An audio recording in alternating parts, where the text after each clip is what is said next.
Good morning. Welcome to Sunday, Southern Colorado. I'm your host, Patty Butler Spires.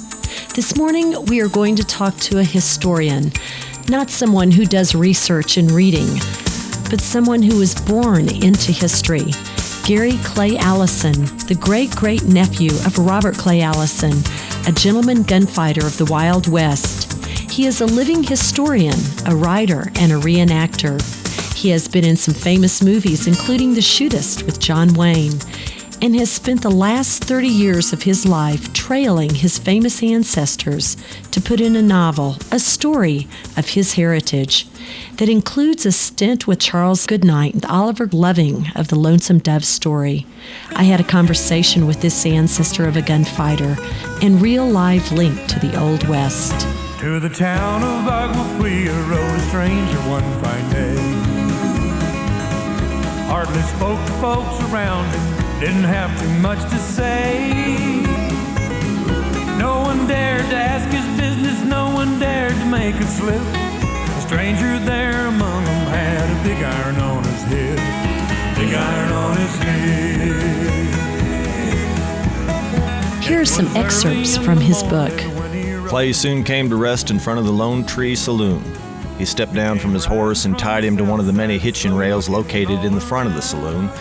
Clay stood there for a second or two, stretching and looking over the town in general before stepping up onto the boardwalk. He lit up the remaining smoke he had, which was already half smoked, and flicked the match out into the street, unfortunately hitting a passerby. In this town there lived an outlaw by the name of Texas Red. Many men had tried to take him, and that many men were dead. He was vicious and a killer, though a youth of 24, and the notches on his pistol numbered 1 in 19 more, 1 in 19 more. "Hey, you dried-up piece of cow dung, what's the idea of all this?" shouted a well-armed cowboy as he charged in Clay's direction. "Just hold on there, mister. I assure you it was an accident. Truly, I'm sorry. Come on into the Lone Tree and let me buy you a drink," Clay said in a calm and cautious manner. "You sound like one of those Johnny Rebs, and a yeller one at that.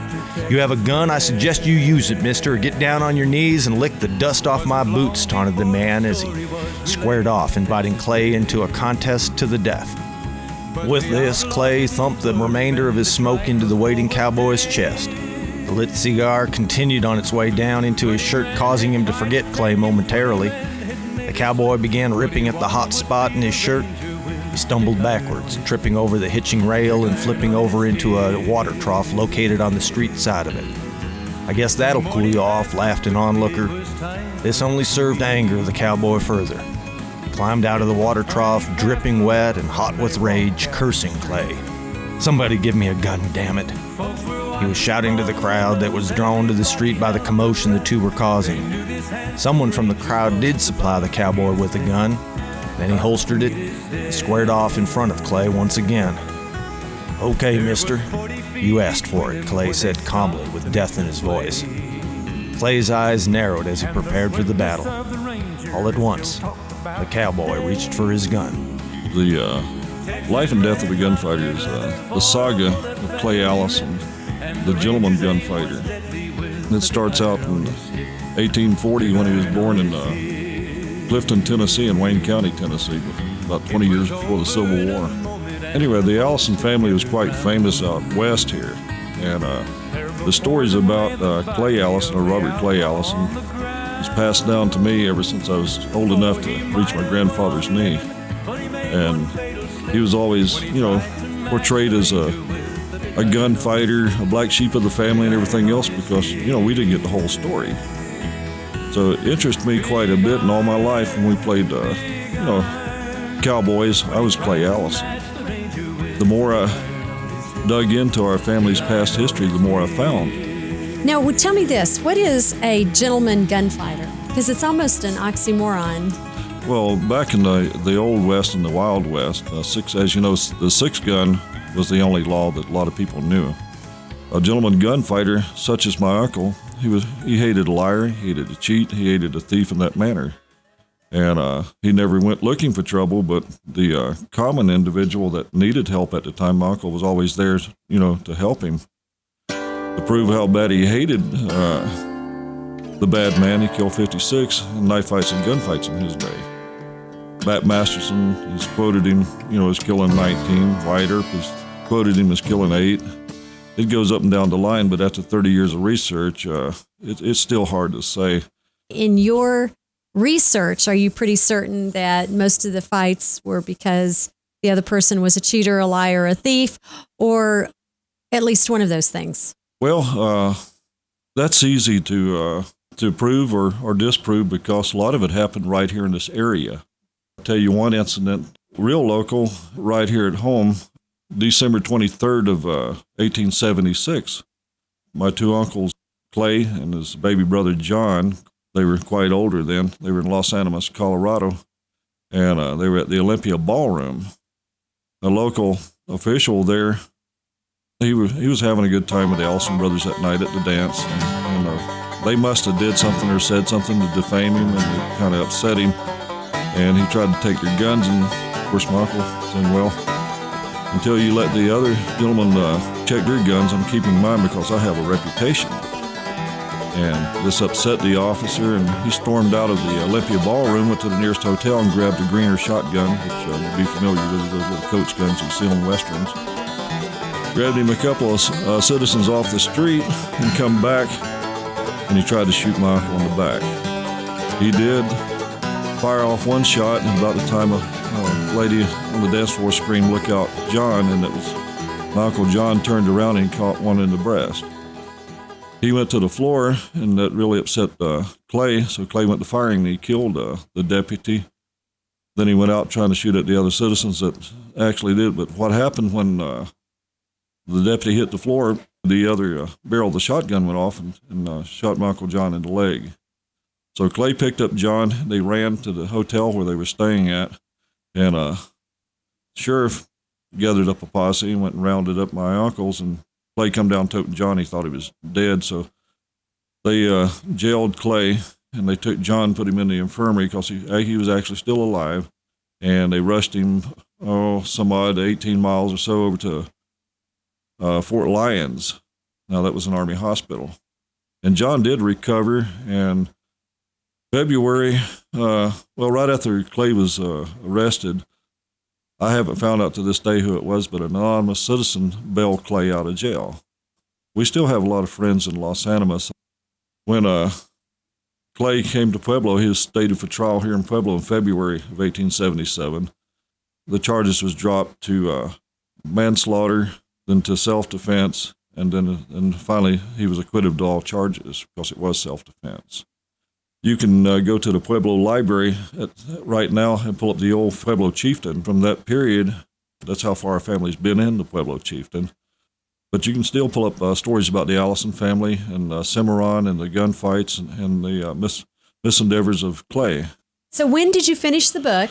I actually put the final touches on it this past June, and it went on sale through First Books out of Indiana on the internet and over the phone last week, the hardback. And you can order it through Barnes & Noble. How long have you been working on it? Research over 30-something years. I've went on cattle drives. I worked in 22 different movies. I've rode the Outlaw Trails with Robert Redford. I worked in 4 movies with John Wayne. And is this all because you have firsthand knowledge of the inside of the mind of a gunfighter? Yeah, I guess you could say that. When I go into a project, I like to immerse myself, and the fact is not just dry facts. I like to get it as you would say, the whole meal, the salad, the soup, and the main course itself. You can read a story, but unless you know why that story came about, you have no idea who the individual was. And like I say, this book is written with that premise about the Allisons, and it's written in novel form, and it's been passed down folklore plus tangible research for as things I've pulled up.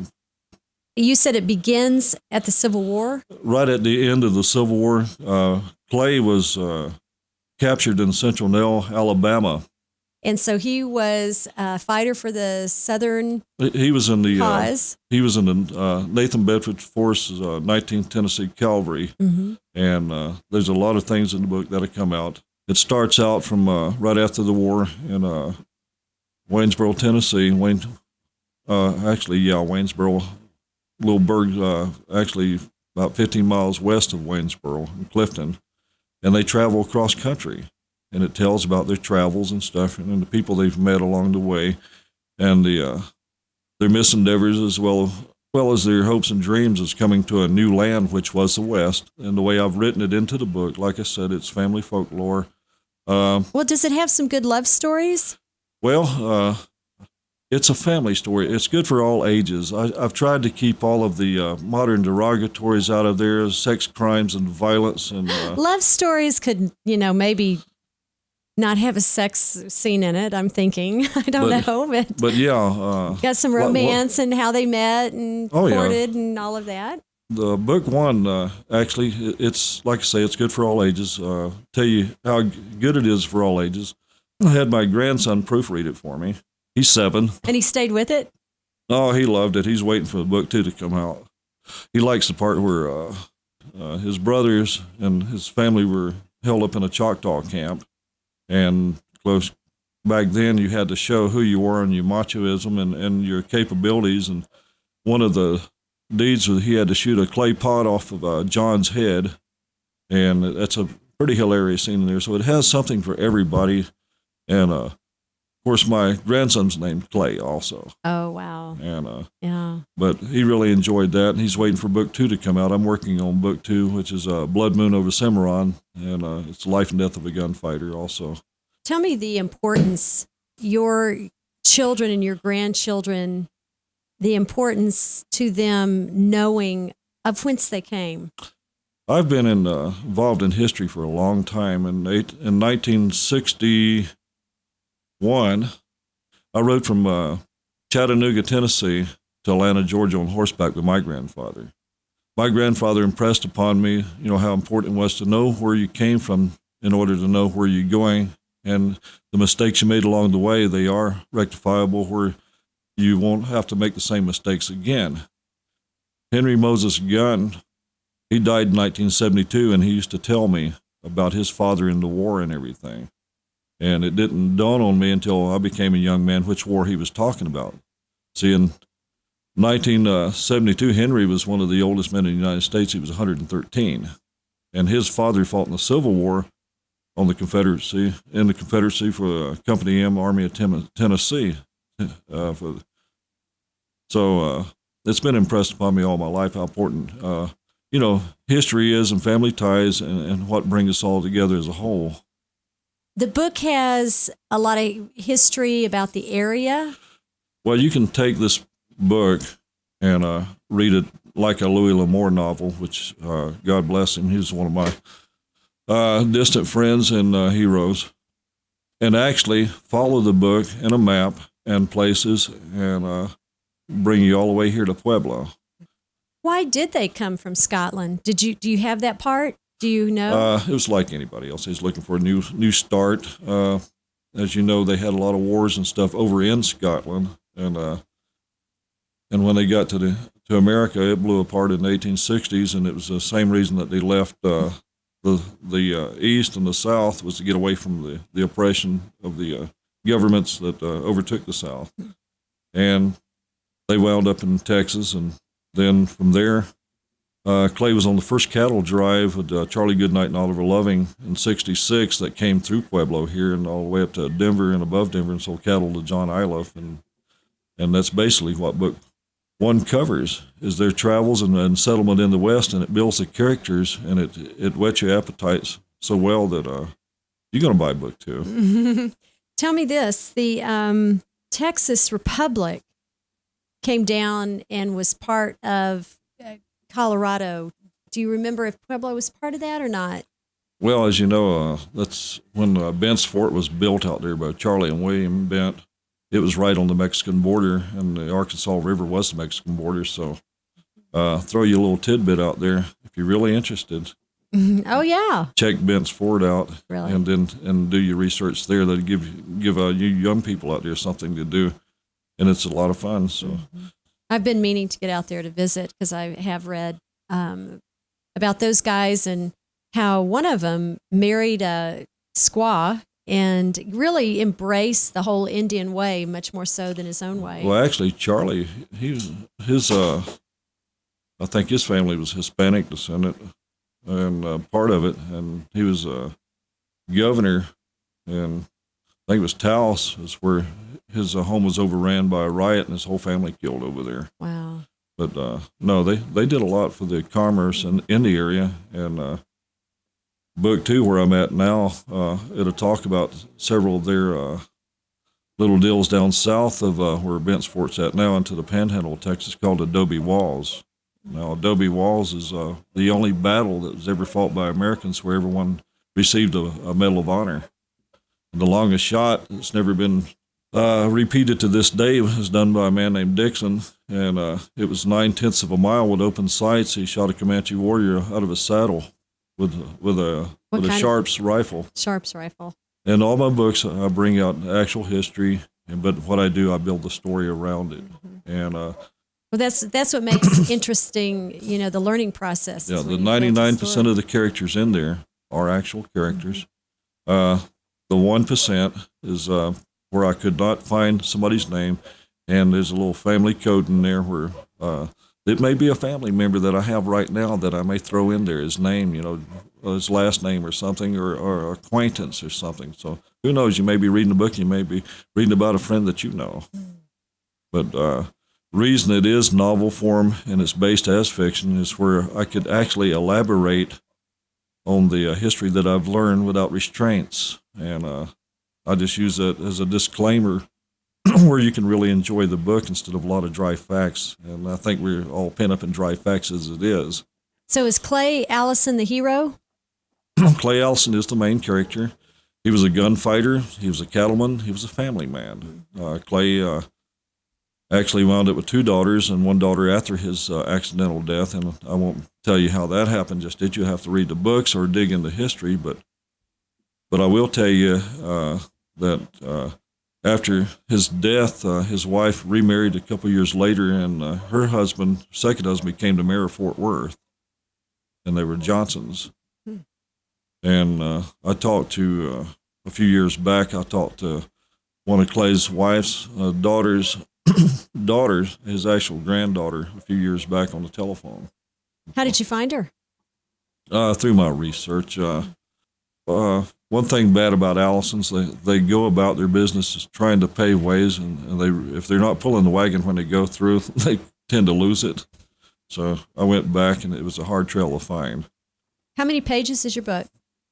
You're reading almost 200-something pages, but it's compressed to a smaller print to where it's about 160 pages. And it's easy reading. Like I say, all ages can read it, and moms, dads, you can let your children read it without worrying about what they're reading about. There's no real graphic crime scenes or sex or violence in there. It just states how it was back in the Old West. And our family was involved with the Earps and the Mastersons and the Holidays, and we still are. And one of the descendants of Wyatt Earp called you, huh?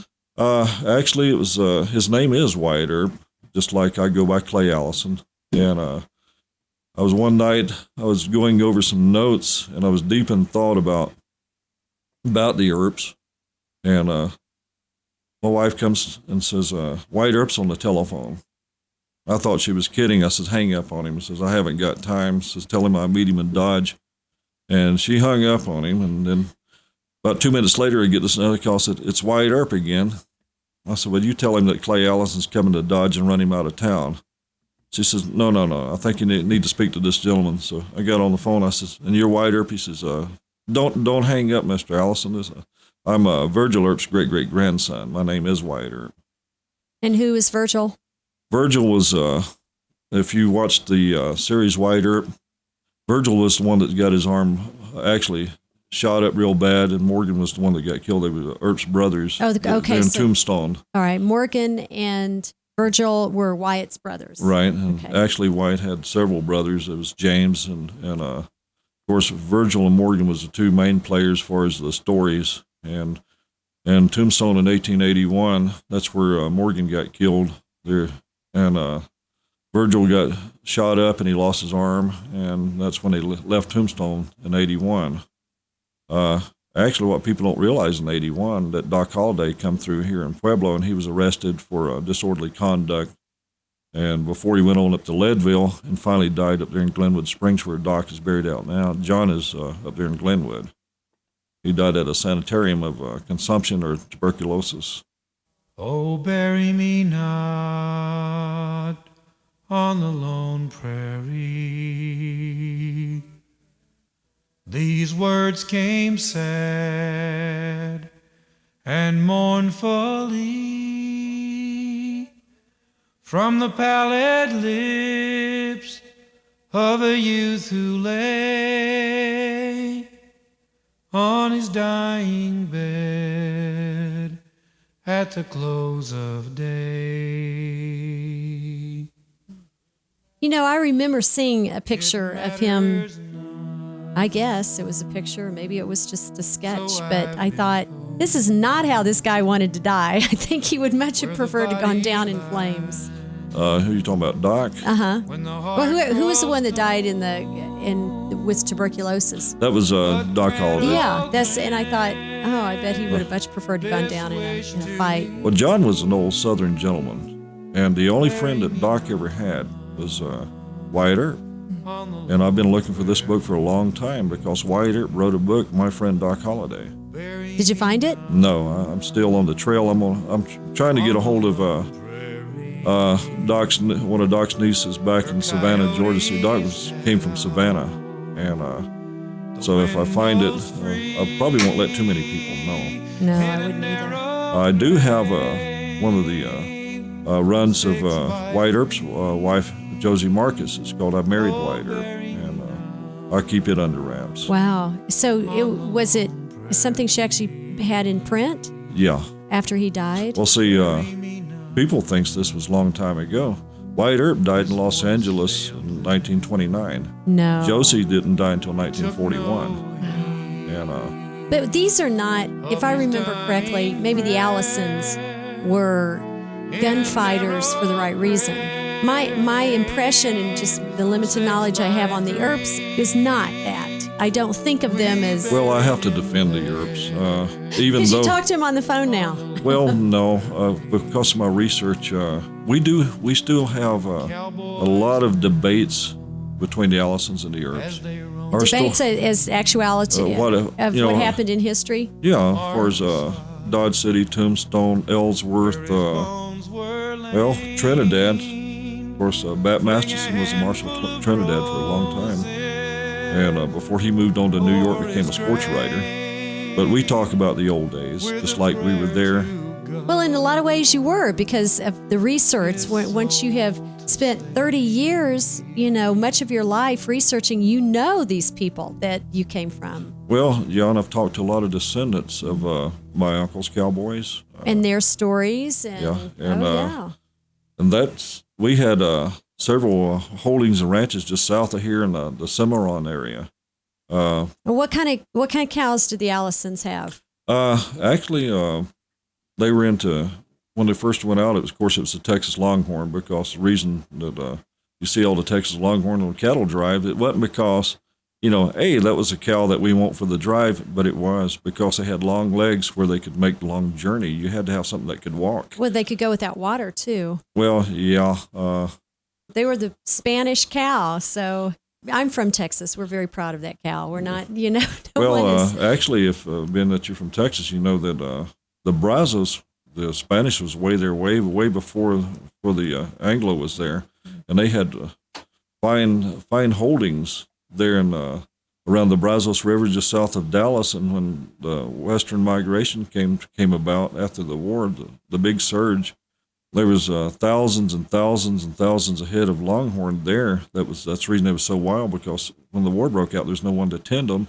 Yeah. And the Native Americans in that area, they had no use for that because they was basically nomads. They moved with the seasons, to survive. But yeah, eventually with Chisholm, Clay was into Herefords and purebred cows, But it was beef cows. He was. Yeah, it was a product. It was the beef industry. And do you know how many? Did you ever get numbers on how many they would own at a time? No, they were mostly into selling cows and being a broker for cattle. But at Clay's death, he had a ranch in the western Texas down below Carlsbad, and between Carlsbad, which was Eddy back in the old days. And he had about 3,000 head of cows when he died. Desperado, why don't you come to your senses? You've been out riding fences for so long now. Oh, you're a hard one, but I know that you've got your reasons. And these things that are pleasing you can hurt you somehow. And it was an accidental death. Well, how'd he die? Clay was winding down. This is 1887, and he was on his way to deliver some grain. When he went across Screwbean Pass there, a dry creek bed, it threw him out, and the wagon rolled over him and crushed him. And the wagon kept on its way. But on the Johnson Ranch, one of the outriders seen the Allison wagon going down the track without Clay on it. He went back and found Clay in the track and brought him back to Pecos, and they laid him out there in the Pecos house here in Pecos, Texas. And the whole town of Pecos turned out for his funeral. And that's where Clay is buried at. Now, this is his second site. He was buried in the city cemetery, and then in 1975, he was exhumed and brought to the west of the Pecos Museum, where he resides now, on the west side of the property there. So how did some of these movies that you consulted on or you were part of, how did they find you? When I got back from Vietnam, I immersed myself even deeper in the history of the United States, and I went into search of not only my family, but the history of the United States, and I studied black history, Buffalo soldiers and the doctors, and of course I studied this all as a whole. It's a love of history, and it's love of America. That reason I study history and maintain it and try to pass it down to our generation below us. How are the book sales going? First week, a little over 4,000 on the first week. Wow. And I keep getting calls in. I've notified the Pueblo Library here and talked to Mr. Turner, and he couldn't guarantee me, but he's almost assured me after they get their budget in after the first year, he'd like to have them for the Pueblo Library. Sure. Yeah. And how can people find your book? Well, right now they can go directly to the publisher, which is First Books out of Bloomington, Indiana.